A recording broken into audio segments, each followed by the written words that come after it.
सभी साथियों को मेरा नमस्कार। साथियों, जीवन के अनसुलझे रहस्य की आज मैं अंतिम चर्चा, अंतिम भाग की शुरुआत करता हूँ। एक सन्यासी भारत से चीन गया था कोई 1400 वर्ष पहले। बोधि धर्म था उसका नाम। चीन का सम्राट उसका स्वागत करने राज्य की सीमा तक आया। सुना था उसका बहुत नाम है। उसकी अद्भुत बातों की खबर उसे पहुंच गई थी। उस सम्राट ने बोधि धर्म का स्वागत किया। स्वागत के बाद उसे महल में ले गया। विश्राम के बाद सम्राट ने बोधि धर्म को पूछा, एक ही बात मुझे पूछनी है। कहते हैं सभी धर्म, कहते हैं सभी शास्त्र, कहते हैं सभी उपदेष्टा कि अहंकार छोड़ो। कैसे छोड़ूं इस अहंकार को?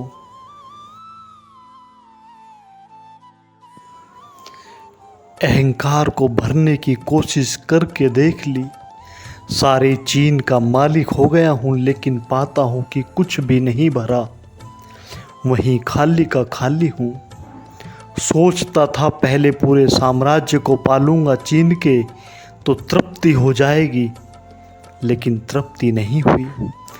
अब मन कहता है पूरी दुनिया को पालो, लेकिन जो मन कहता था पूरे चीन को पालो तृप्ति हो जाएगी, पूरे चीन को पाकर तृप्ति नहीं हुई।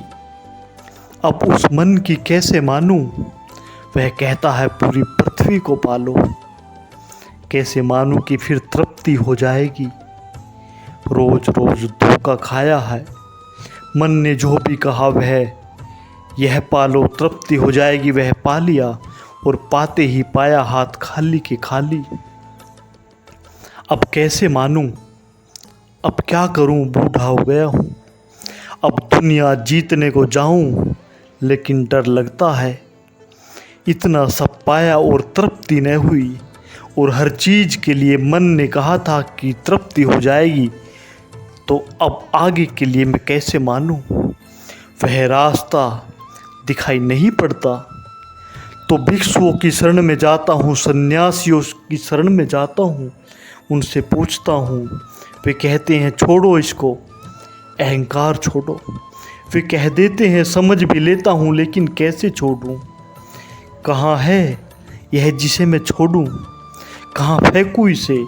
कोई वस्त्र छोड़ने को कहे छोड़ दूं, कोई चमड़ी निकालने को कहे निकाल कर फेंक दूं, कोई गर्दन काटने को कहे गर्दन काट दूं, लेकिन यह अहंकार कहाँ है जिसे छोड़ दूं? उस बोधि धर्म ने कहा, कल सुबह 4 बजे आ जाना और तुम्हारा अहंकार छुड़ा ही देंगे। वह सम्राट सोचने लगा कैसे छुड़ा देगा यह। सीढ़ियाँ उतरता था तब बोधि धर्म ने कहा, लेकिन ख्याल रहे अकेले मत आ जाना, अहंकार को भी साथ ले आना। यही कठिनाई तो उसकी भी थी।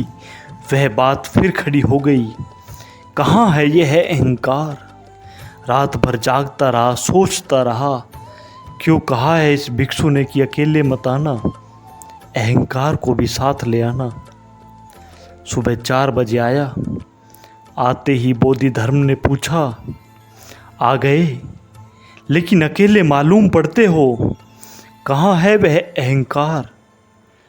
उस सम्राट ने कहा, यही तो मेरी परेशानी है। रात भर खोजता रहा, मिलता नहीं।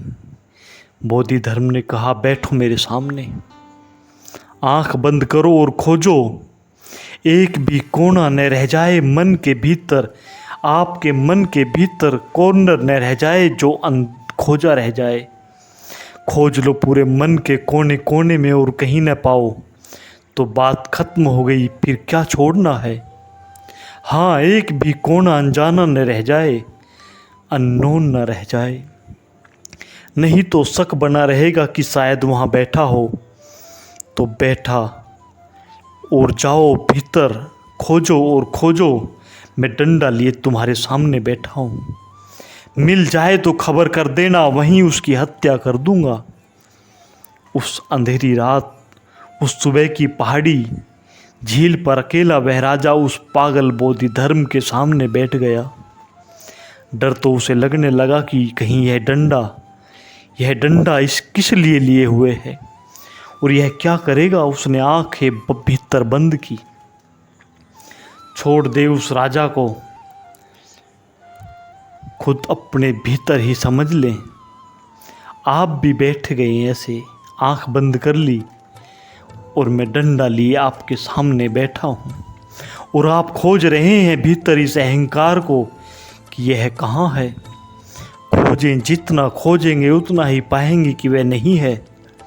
जितना खोजेंगे उतना ही पाएंगे वह वाष्पीभूत हो गया, वह कहीं मिलता नहीं, वह है ही नहीं तो मिलेगा कैसे।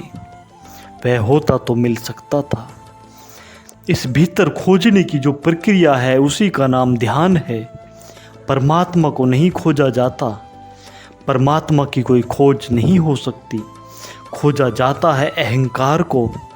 जागरूक होकर, अवेयरनेस से, होश से भरकर भीतर कोने कोने में देखना है कहाँ है वह। वहाँ मिलेंगे विचार, वहाँ मिलेंगी वासनाएं, वहाँ मिलेंगी कल्पनाएं, स्मृतियाँ, लेकिन अहंकार नहीं मिलेगा। और तब यह दिखाई पड़ेगा कि जैसे कोई आदमी एक हाथ में मसाल ले ले और ज़ोर से घुमाए तो एक अग्निव्रत, एक फायर सर्किल दिखाई पड़ने लगता है, जो होता नहीं, सिर्फ दिखाई पड़ता है। मसाल हाथ में लेकर कोई घुमाता है ज़ोर से तो एक अग्निव्रत दिखाई पड़ता है, गोल अग्नि का सर्कल दिखाई पड़ता है, वह कहीं है नहीं। लेकिन मसाल इतनी तेजी से घूमती है कि ये गोल वृत्त का भ्रम पैदा कर देती है। हाथ धीमे घुमाए, हाथ रोक लें तो दिखाई पड़ जाता है अग्निव्रत कहीं भी नहीं था, थी सिर्फ मसाल। तेजी से घूमने से मालूम होता था व्रत है।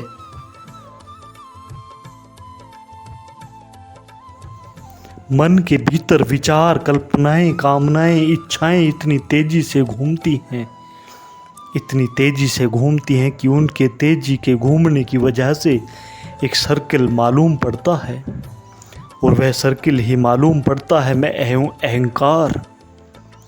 लेकिन जब भीतर जाकर देखना शुरू करेंगे, शांत भीतर खोजना शुरू करेंगे तो टुकड़े टुकड़े विचार दिखाई पड़ेंगे, कहीं कोई सर्कल दिखाई नहीं पड़ेगा। तो पता चलेगा विचार हैं, इच्छाएं हैं, कामनाएं हैं, लेकिन मैं कहाँ हूँ, मैं तो नहीं हूँ।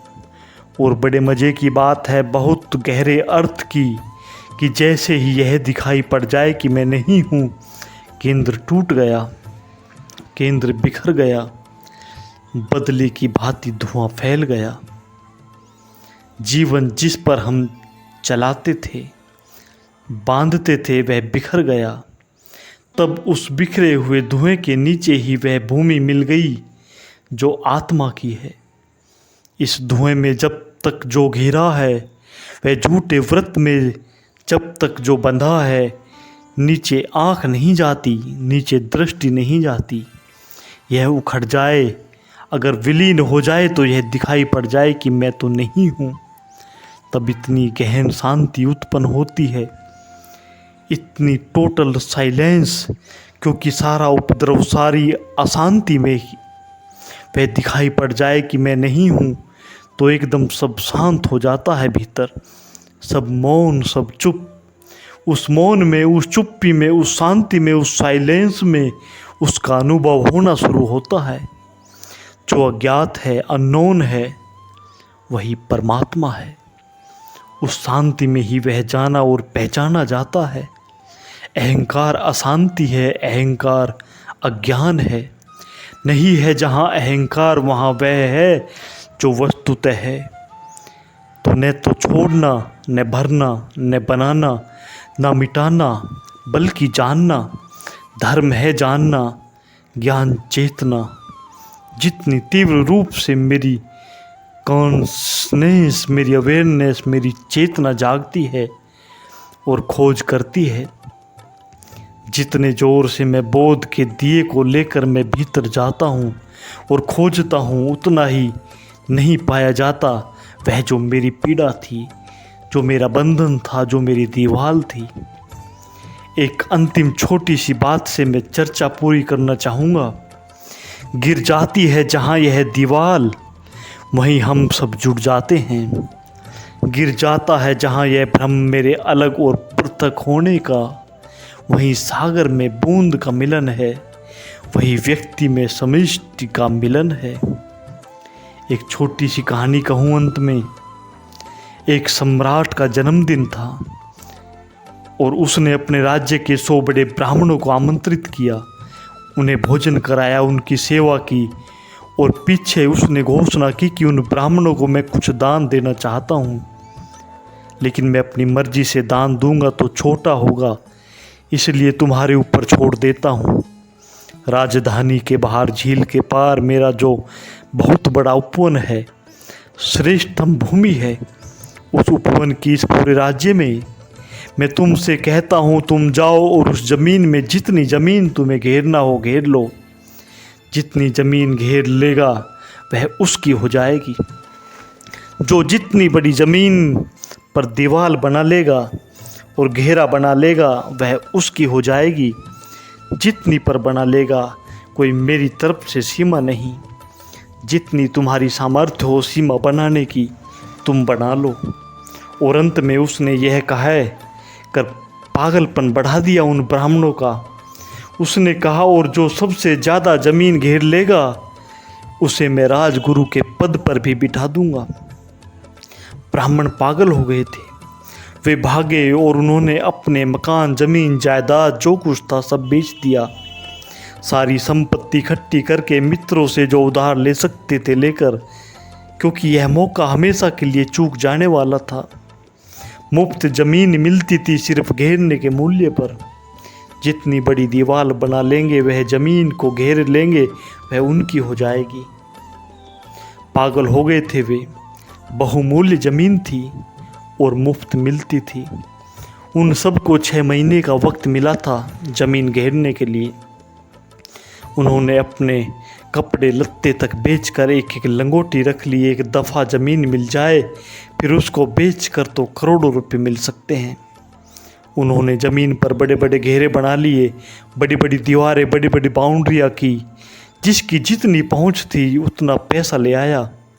घेरे बन गए। अंतिम दिन आ गया, सम्राट देखने आया। उन 100 ब्राह्मणों में से एक ही ब्राह्मण था जिसको बाकी 99 नासमझ और पागल और जड़ बुद्धि समझते थे, क्योंकि उसने जरा सी ज़मीन का टुकड़ा घेरा था, बहुत जरा सी ज़मीन का टुकड़ा। और वे हैरान थे कि इतना जरा सा टुकड़ा उसने क्यों घेरा, और वह भी उसने कोई पक्की दीवार न बनाई थी, बल्कि लकड़ियाँ लाकर लगा दी थी और घास भूस बांध दिया। वे बाकी ब्राह्मण हैरान थे कि उस नासमझ को इतना भी ख्याल नहीं कि कितना बड़ा अवसर चूका जाता है। स्वर्ण बटोरने का अवसर था और वह चूक गया। सो ही ब्राह्मण इकट्ठे हुए और राजा ने कहा, मैं पूछना चाहता हूँ, सर्वाधिक ज़मीन किसने घेरी है? वह खड़े होकर कह दे। सबके हैरानी का ठिकाना न रहा। वह गरीब ब्राह्मण जिसने सबसे थोड़ी ज़मीन घेरी थी खड़ा हो गया और उसने कहा कि मैं राजगुरु के पद पर अपने को घोषित करता हूँ। मैंने सर्वाधिक ज़मीन घेरी। सारे लोग हंसने लगे कि इसका दिमाग मालूम होता है खराब हो गया। लेकिन दावा किया गया तो राजा को देखने जाना पड़ा। राजा भी चिंतित तो हुआ, क्योंकि उसे पता चल चुका था कि वह सबसे कम घेरा है। और उसकी ज़मीन पर पहुंचकर और सारे लोग हंसने लगे। कल तक तो वह जो घास फूस की बागुड़ लगाई थी, रात उसमें भी आग लगा दी उसने। अब वहाँ कोई भी घेरा नहीं है। उस ब्राह्मण ने राजा से कहा, देखो। ब्राह्मण ने कहा, मैं कितना ही घेरता तो घेरा छोटा होता। मन कहता और बड़ा घेरो, छोटा ही रहता वह घेरा। आखिर जो भी घेरा होगा वह छोटा ही होगा। उसको घेरा होगा। तो फिर मैंने सोचा कि मैं घेरा तोड़ दूं, तो फिर मेरा घेरा सबसे बड़ा हो जाएगा। जो रात मैंने आग लगा दी घेरे में, और अब मैं दावा करता हूँ कि मेरी ही ज़मीन सबसे बड़ी है, क्योंकि उस पर कोई घेरा नहीं है। राजा उसके पैरों पर गिर पड़ा। उसने कहा, ये 99 व्यवसायी हैं, ब्राह्मण तो तू अकेला है, क्योंकि जो घेरों में आग लगा देता है उसका संबंध असीम से हो जाता है, और जो सीमा बांधता है वह सीमित से बंध जाता है। एक ही सीमा है अहंकार की, चाहे किसी ने थोड़ा बनाया हो, किसी ने थोड़ा बड़ा, किसी ने और थोड़ा बड़ा। अहंकार की भूमि पर सीमाएं हैं। एक दरिद्र की छोटी झोपड़ी है और एक सम्राट का बहुत बड़ा महल, और एक दरिद्र के पास छोटी सी जमीन का टुकड़ा, और एक सम्राट के पास सारी पृथ्वी हो सकती है। लेकिन जहाँ घेरा है वहीं सीमा है, और जहाँ सीमा है वहाँ असीम से पृथक्करण है। क्या ख्याल में यह बात आ जाए तो उस घेरे में आग लगा दी जा सकती है, और उस घेरे में आग लगाकर कोई हारता नहीं, खोता नहीं, बल्कि असीम का मालिक हो जाता है। जो सीमित को छेड़ने का साहस करते हैं वे असीम के पाने के अधिकारी और मालिक हो जाते हैं। जो तुझ को छोड़ने की हिम्मत करते हैं वे विराट की संपदा के प्रभु हो जाते हैं। जो अपने को खोने को तैयार हैं वे परमात्मा को पाने के अधिकारी हो जाते हैं। आज की इस अंतिम चर्चा में मैंने एक ऐसी चीज को खोने के लिए आपको कहा जो वस्तुतः है नहीं। उस नहीं को जो खो देता है वह उसको पा लेता है जो वस्तुतः है, और जो उस नहीं के साथ बंधा रहता है, जिसका वस्तुतः अस्तित्व है, वही जिसे हम परमात्मा कहते हैं, उस पाने से सदा के लिए वंचित हो जाता है। उसके द्वार खुले हैं, हमारे द्वार बंद हैं। उसका सागर मौजूद है, हमारी बूंद खोने को तैयार नहीं। लेकिन स्मरण रखें, जब बूंद सागर में अपने को खोती है तो कुछ खोती नहीं, सिर्फ बूंद होना खो जाता है और पूरे सागर को पा लेती है। तो अंतिम रूप से यह निमंत्रण देता हूँ, बूंद को खो जाने दें, ताकि सागर के मालिक हो जाओ आप। वही सागर प्रभु है। मेरी इन बातों को इतनी शांति और प्रेम से सुना, उसके लिए बहुत बहुत धन्यवाद।